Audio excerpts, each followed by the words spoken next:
Hey everyone, welcome back to another episode of Reading a Book in Every Subgenre of Every Genre. I'm Elliot, and if this is your first time here, allow me to explain what I'm doing.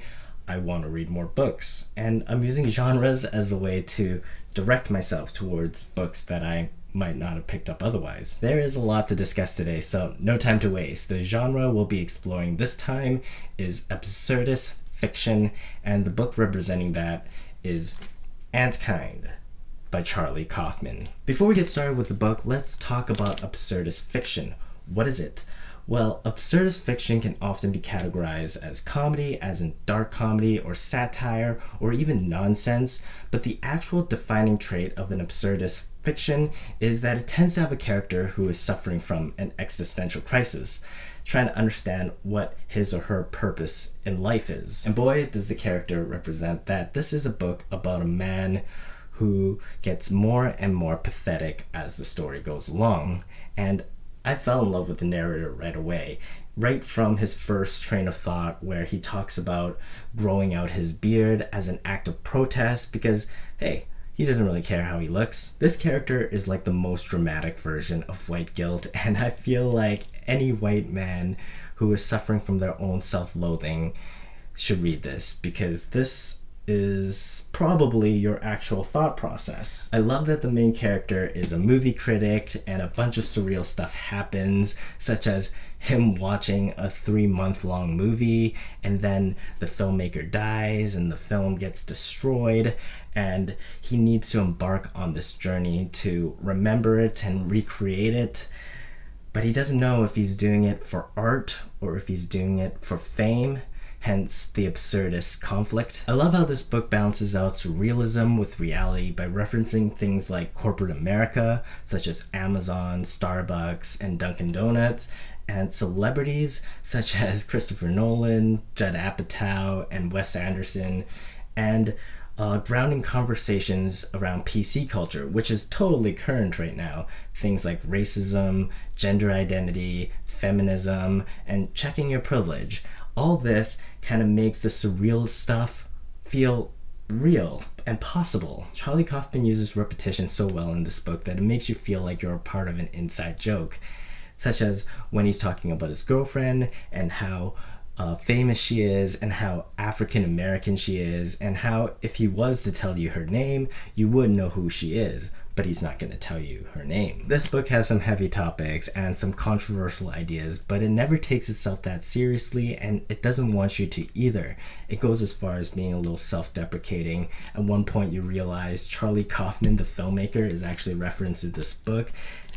They say that Charlie Kaufman movies is essentially Will Ferrell's Stranger Than Fiction, which I feel like that blends reality and fiction in this book a little bit more. Surrealism does play a big part in this book, and after watching that 3-month-long movie where the movie blends in with the dream and it starts when the dream ends, it's so strange, and it really does feel like Alice in Wonderland. As you read more and more, it just keeps getting weirder and weirder, and I'm only halfway through right now. This really does feel like Charlie Kaufman's love letter to movies, but not only that, Charlie Kaufman's love letter to movies that are lost for one reason or another. One reason why art would be lost forever is because the artist would be so self-conscious and insecure about releasing their work into the world that they demand that it be destroyed after they're dead. This was the case with Franz Kafka, and this is the case with the character Ingo. Think how many pieces of work, how many great art is lost because of honoring that request. If you like Charlie Kaufman movies, I think you will love this book. It has the best tripping on ketamine, ayahuasca, and sweat lodge scene I've ever read. I felt high while reading it. And there's this Abbott and Costello and Neil Armstrong, Buzz Aldridge scenes. And it just feels like Charlie Kaufman is flexing his writing muscles. Everything he can't do in film, he's doing here, and it's just so funny and entertaining. I'm only halfway through right now. It's a weird ride, but it's very enjoyable, and it's very easy to read, surprisingly, for how weird it is. And like I mentioned, I'm halfway through. I look forward to finishing it, and I'll let you know how I feel about the whole thing right now. Thank you for continuing to watch. Welcome back. I have just finished reading Antkind by Charlie Kaufman, and here are my thoughts. I believe the theme of this book, the major theme in this book, is memory and how our memory makes us. It's so important to who we are. It's so important that, pulling a quote from this book, we should rewrite Descartes' quote, "I think, therefore I am," to "I remember, therefore I am." And I think that plays really well with the genre of absurdism, because to witness and to not remember is to not witness at all, and that is so much of life, is we don't really remember things properly.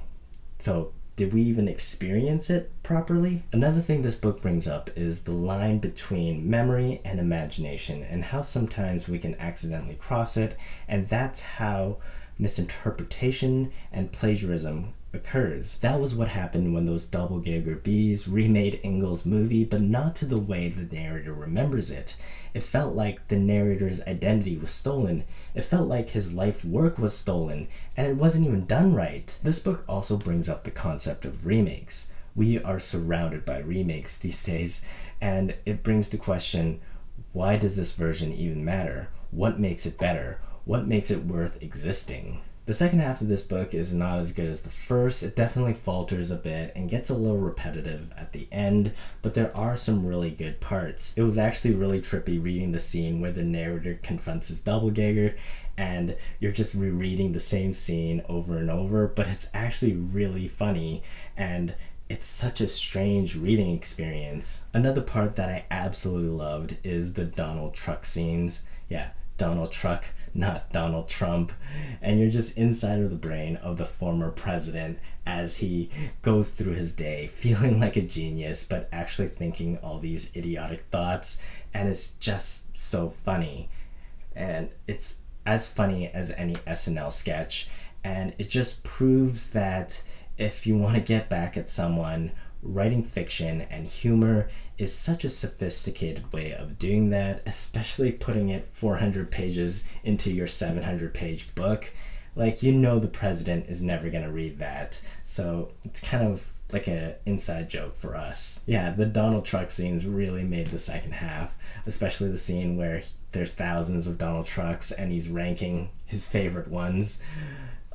Did it move the plot forward? No, but at this point there isn't really a plot anymore. It just felt like a series of scenes, or in this case, kind of like a blog post. Another part that I really liked is the part where the narrator is listing off all the things he's not thinking about as a way to censor himself.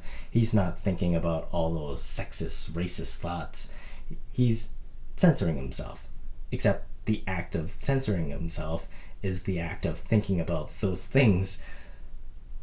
Oh God. Another part that I really liked was the connection to Plato's shadows on a cave wall thought experiment, and how maybe staring at a screen, watching a really long movie is the same type of illusion that Plato was talking about. The second half of this book did have parts that I didn't fully enjoy. For example, the Abbott and Costello scenes. They felt a little tiring at this point. However, that might be representing the concept that what we found funny in the past, we can't really laugh at anymore, which really speaks to the times. We are certainly living in some absurd times, and this book brings a lot of those issues to the forefront, such as PC culture, and how PC culture aims to make everybody feel like an equal, makes everybody feel the same, yet then how does an individual feel special? For those coming from a time of ambition, this could feel like a meaning of life is being ripped away from them, and they have to defend it. And like a daughter writing angry blog posts about her father, we realize that blaming can only do so much. PC culture needs to be built upon forgiveness.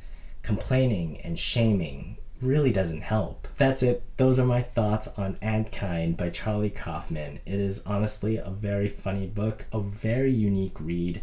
If you are a fan of Charlie Kaufman, I definitely recommend this. If you aren't a fan of Charlie Kaufman, but you watched to the end of the video here, you might actually like it too. So give it a shot.